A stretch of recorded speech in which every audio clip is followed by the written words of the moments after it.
Welcome to the institutional trading concepts market structure series के session 4 के अंदर मैं आप सब लोगों को वेलकम करता हूं।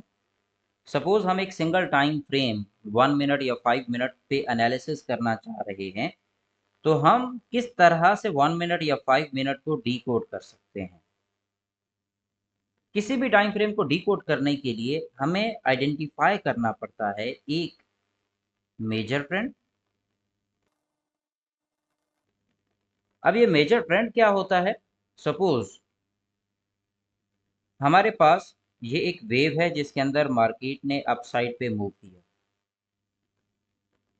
मार्केट यहां से रिवर्स हो रही है, सेल साइड पे मूव दे रही है। अब इस सेल साइड पे मूव देते हुए मार्केट में एक लोअर एंड है जहां पे लिक्विडिटी मौजूद है और एक अपर एंड है जहां पे लिक्विडिटी मौजूद है। तो ओवरऑल मेरे पास दोनों साइड पे लिक्विडिटी मौजूद है। अगर ये वेव ये जो मार्केट में सेल साइड पे मूव कर रही है, ये अप साइड पे जाते हुए इस एरिया को क्लियर कर देती है, अपसाइड की लिक्विडिटी क्लियर कर देती है, तो इसका मतलब ये है कि मेरे पास जो मेजर ट्रेंड है वो बाय साइड पे है। अब ये तो हो गया मेरा मेजर ट्रेंड, और उसकी आइडेंटिफिकेशन का तरीकाकार क्या है कि मुझे अपनी लास्ट वेव के हाई और लो को मार्क करके ये देखना है कि मार्केट ने प्रीवियस वेव का हाई उड़ाया है या लो उड़ाया है। अगर हाई उड़ाया है तो मेजर ट्रेंड मेरा बुलिश है, और दूसरा हमारे पास ट्रेंड होता है जिसे हम माइनर ट्रेंड कहते हैं।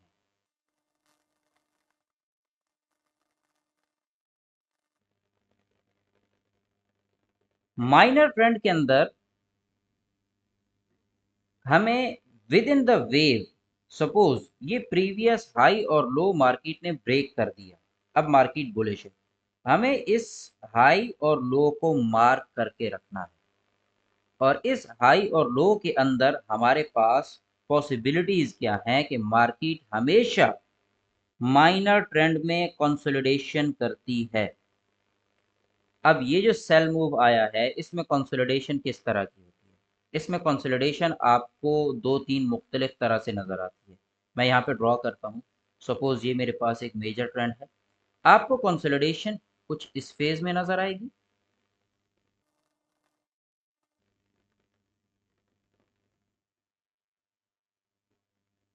इक्वल हाइज एंड इक्वल लोज लगा रही होगी, या फिर आपको कंसोलिडेशन कुछ इस तरह से नजर आएगी।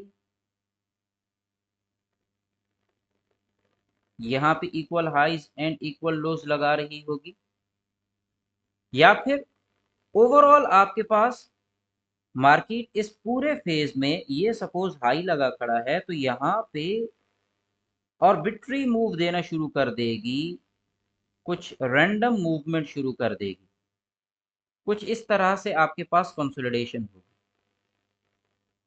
ये दो तीन मुख्तलिफ सूरतें मार्केट की हैं जिसमें आपके पास एक हमेशा मेजर ट्रेंड होता है जिसके हाई और लो को आप मार्क करके रखते हैं, और उसके बाद ये एक माइनर ट्रेंड होता है जो कि कंसोलिडेशन की डिफरेंट फॉर्म्स में पाया जाता है। अब इस मेजर और माइनर में किस चीज का डिफरेंस आता है? नंबर वन, आपके पास डिफरेंस होता है टाइम का।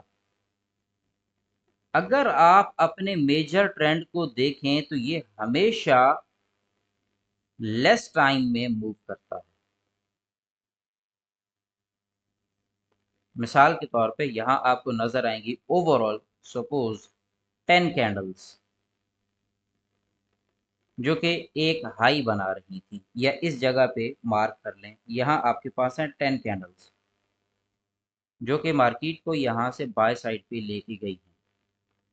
दूसरी तरफ जो आपकी कंसोलिडेशन फेज है या माइनर ट्रेंड है, यहाँ आपको हमेशा नंबर ऑफ कैंडल्स ज्यादा मिलेंगी, अप्रोक्सीमेट 40 मिलेंगी, 30 मिलेंगी, जो कि एक क्लियर कट साइन होता है कि ये जो आपके पास सेल साइड पे मूव आ रहा है, लेट मी मार्क, ये जो आपके पास सेल साइड पे मूव आ रहा है ये मेजर ट्रेंड नहीं है बल्कि ये माइनर ट्रेंड है। अब इस माइनर ट्रेंड का पर्पस क्या होता है? माइनर ट्रेंड का आपके पास पर्पस होता है हमेशा लिक्विडिटी। माइनर ट्रेंड हमेशा लिक्विडिटी जनरेट करता है या फिर लिक्विडिटी हंट करता है। जब हम लिक्विडिटी के कॉन्सेप्ट्स को स्टडी करेंगे तो माइनर ट्रेंड की इन डेप्थ देखेंगे कि इसमें ट्रेडिंग अपॉर्चुनिटीज किस तरह से होती हैं।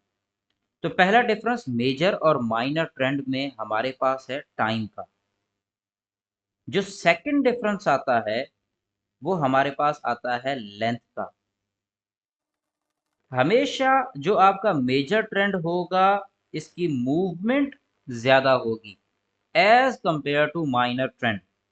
माइनर ट्रेंड को अगर आप देखेंगे ये 40 पिप मूव कर रहा है, मेजर ट्रेंड आप देखेंगे ये 100 पिप 200 पिप मूव कर रहा होगा। तो मेजर और माइनर में दूसरा डिफरेंस आपके पास आ जाता है लेंथ का।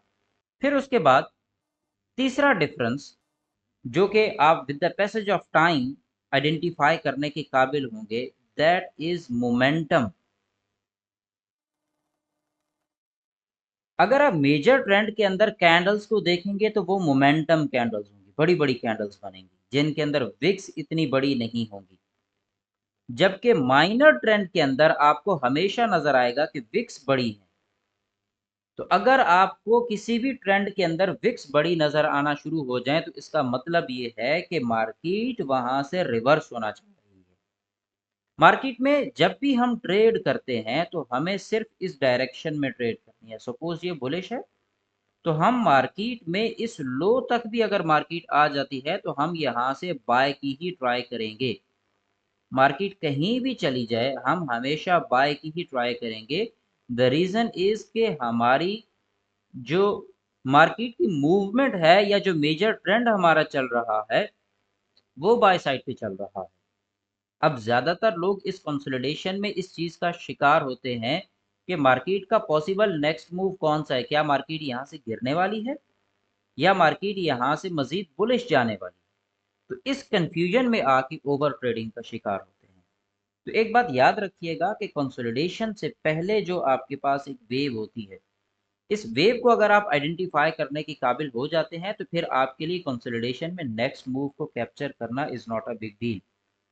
अब चूंकि यहाँ पे माइनर ट्रेंड है और माइनर ट्रेंड का बहुत ही इंपॉर्टेंट टॉपिक है लिक्विडिटी, तो without clearing the concepts of liquidity आप एक सिंगल टाइम फ्रेम पे मार्केट में ट्रेड नहीं कर सकते।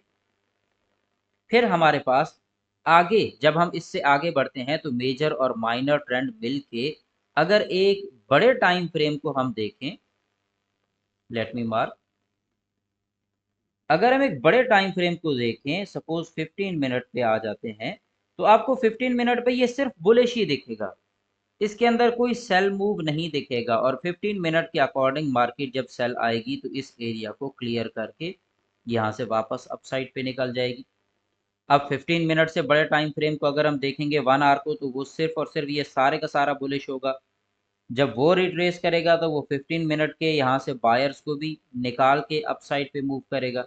तो इस तरह से हम एक सिंगल टाइम फ्रेम पे आने वाले ट्रेंड्स को बार बार fractal nature of the market होने की वजह से हमें ये नजर आता है कि हम जब भी मार्केट में बाय करने बैठते हैं मार्केट आके हमें ब्रेक इवन कर देती है या हमारा स्टॉप लॉस कर देती है।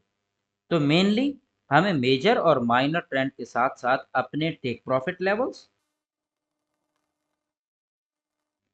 और उसके साथ साथ स्टॉप लॉस लेवल्स, इन्हें ना सिर्फ मैयर करना आना चाहिए बल्कि इनके पीछे की लॉजिक्स का क्लियर होना बड़ा जरूरी है। सपोज आप यहाँ से बाय बैठ रहे हैं तो आपका स्टॉप लॉस क्या यहाँ होगा या इस वेव के नीचे होगा। जिस जगह पे भी आप अपना स्टॉप लॉस प्लेस कर रहे हैं या जिस जगह पे भी अपना टेक प्रॉफिट प्लेस कर रहे हैं उसके पीछे आपके पास एक क्लियर कट लॉजिक होना जरूरी है एक सिंगल टाइम फ्रेम के लिए, जहां आपने मल्टी टाइम फ्रेम एनालिसिस का भी ख्याल रखना है।